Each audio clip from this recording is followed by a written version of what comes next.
Hey guys, Faxinaru here. Today I want to show you our Ocean Swift synthesis plugin for the Scope platform, the Hello Perc. So it's kind of a funny name. What it implies is what it is. It's a simple percussion device that's based on noise, an envelope, and a filter. And simple as it is, it's just as clever as it is simple. You can do tons of stuff with it, and I want to show you a little bit of what you can do with it in this video.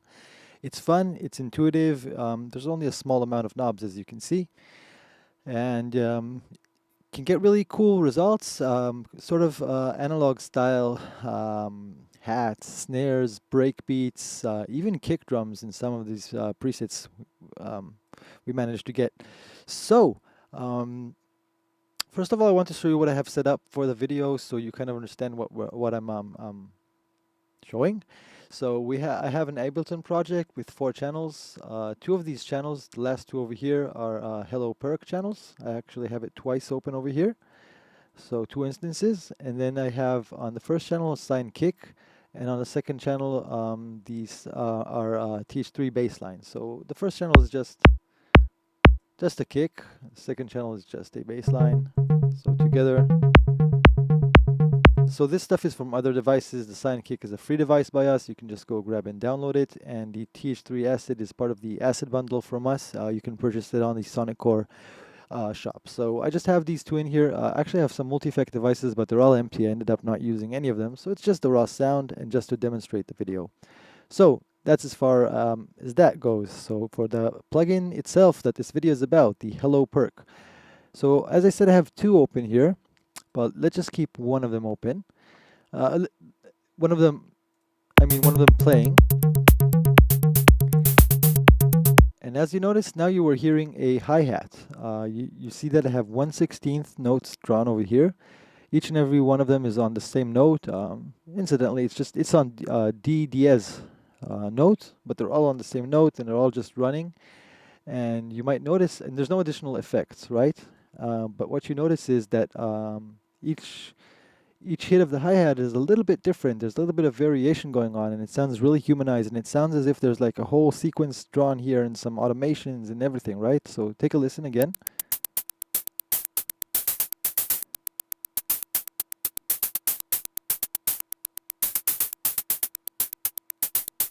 So there's a really sort of a groove to it, right?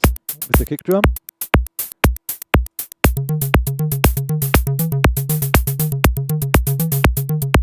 Now this is exactly what this plugin is all about. It's about letting you produce variations on your percussion that you draw in, even if you draw in something really simple.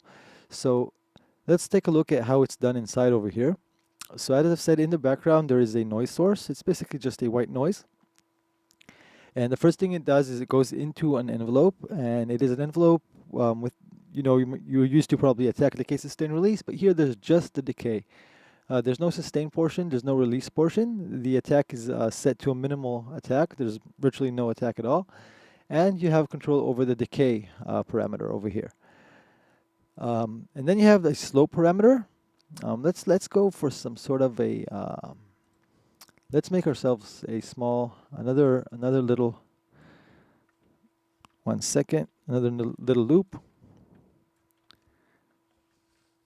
For example, and let's make it just repeat the.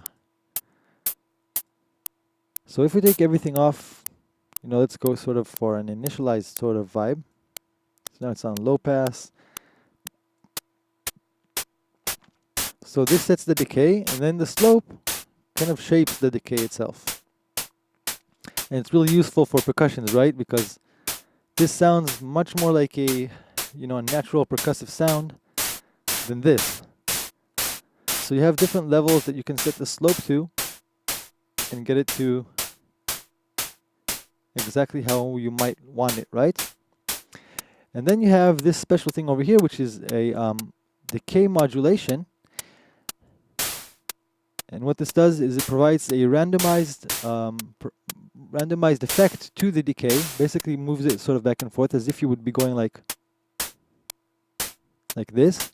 Only, as you noticed, it can open it even further than the knob itself. And this modulation, decay modulation parameter is influenced over here by, you have a mod divider or a mod rate. So if you turn on the sync, then the mod divider will be the one determining the speed, speed rate of modulation of this knob. And if you are unsynced, then this is the knob which will determine it. Now it's kind of hard to actually hear the differences between these different settings over here on the mod, because it's an actually a random modulation. So it's kind of hard to hear when it, differences between these numbers. But this mod divider is actually used also for the filter. So there's kind of like a dual purpose to this. And on the filter, obviously, you really hear the difference. What I do recommend is on most cases for the decay, you can just set it to 1/32 and to a high, to a mid to high mod rate, mod depth over here, sorry. And because if it's on 1/32, then you kind of ensure that with each new MIDI hit, you get a new setting on the decay modulation, on the decay knob, actually through the modulation. But you can experiment and you can play around with this. So that's as far as these knobs over here. If we go back to our very, very basic sound. Then you have filter, and it starts with a filter type, and you have 6 types: 24 dB low pass, 24 dB band pass, high pass, 12 dB low pass, 12 dB band pass, and 12 dB high pass. So you can do anything from, snares with a low end, for example, like this, up to really narrow sort of hi-hats. If you use the high pass, or if you want just a little bit more of a body, then you can use the 12 dB high pass, and you can use the band pass to make all sorts of sounds in the middle, ranging from whatever, from hats to more snary sounds, and even to kick drums and to all sorts of breakbeats.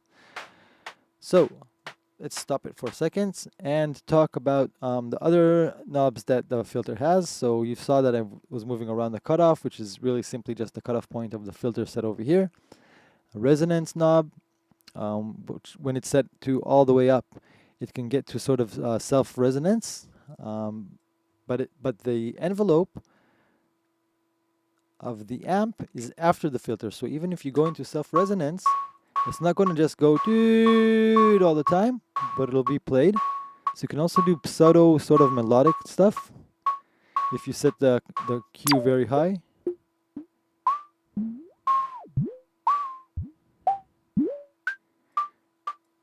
Now the cutoff knob, other than being moved by hand, it can be influenced by the envelope over here itself, including, of course, the envelope having that dynamic decay. So that dynamic decay, if set to a high depth on the modulation, then of course it'll also affect the filter.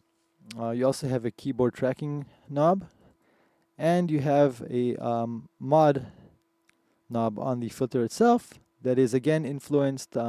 This is the mod depth, and this is the rate, the same rate that influenced this mod depth over here. So again, if you're in sync mode, then the rate will be based on the mod divider over here, and if you are not in sync mode, then it will be based on the knob over here, which goes from basically 0 hertz, nothing, to up to 150 hertz.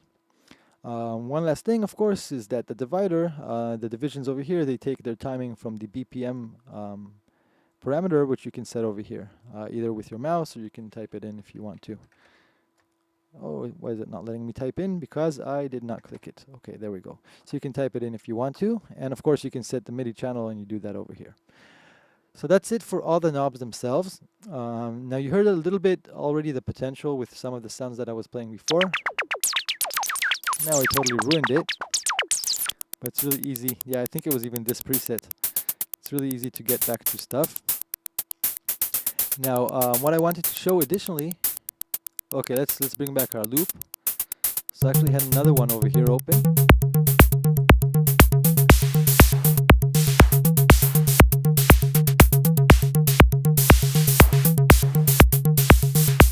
Now this one, as you saw, has a little bit different notes going on, and just wanted to mention that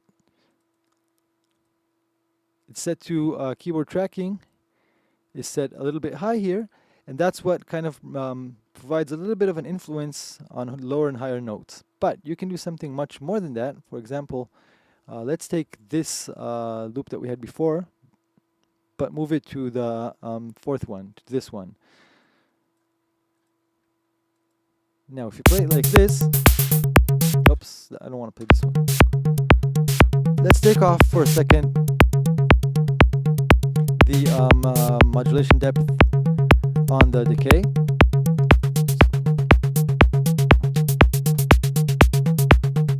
So now we have something like this. Again, this is also cool, but hold on. But let's take off the modulation depth on the cutoff as well. So we have something static. Okay. Now using the keyboard tracking, you can actually program a whole beat, sort of using just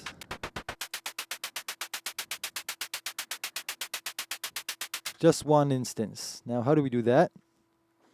So let's, for example, set this really high. The higher we set it, because keyboard tracking is set here to 200%, the higher we set our notes here, the more like a hi-hat sound we will have. And the lower we set notes, whoa, why is it not? Which one is playing actually now? Okay, this one.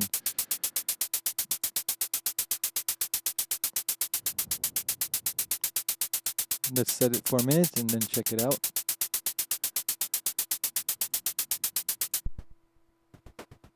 Okay, there we go. Should be on minus.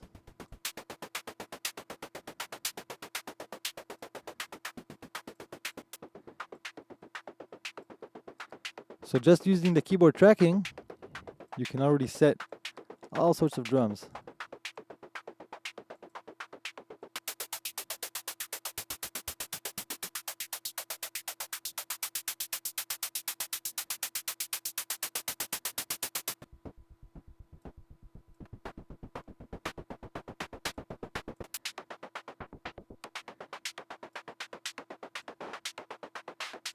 You can go crazy over here.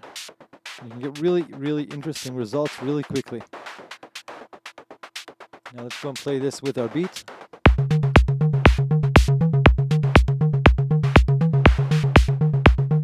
So we've barely done anything.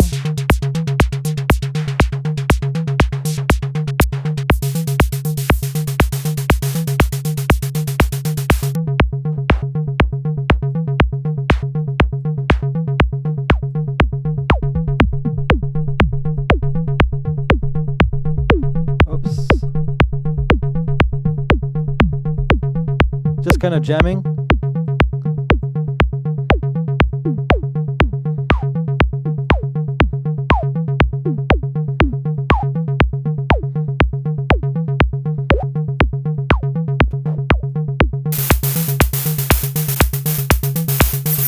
And if we go back to no keyboard tracking,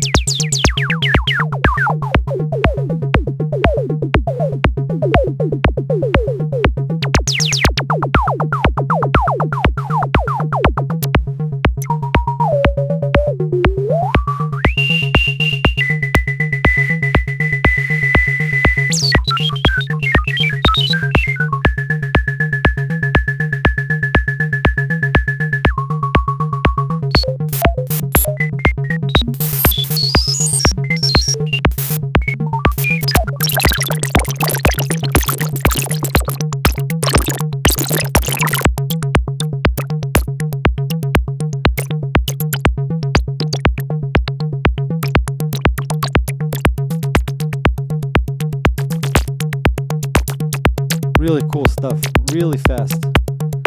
Now let's play them together.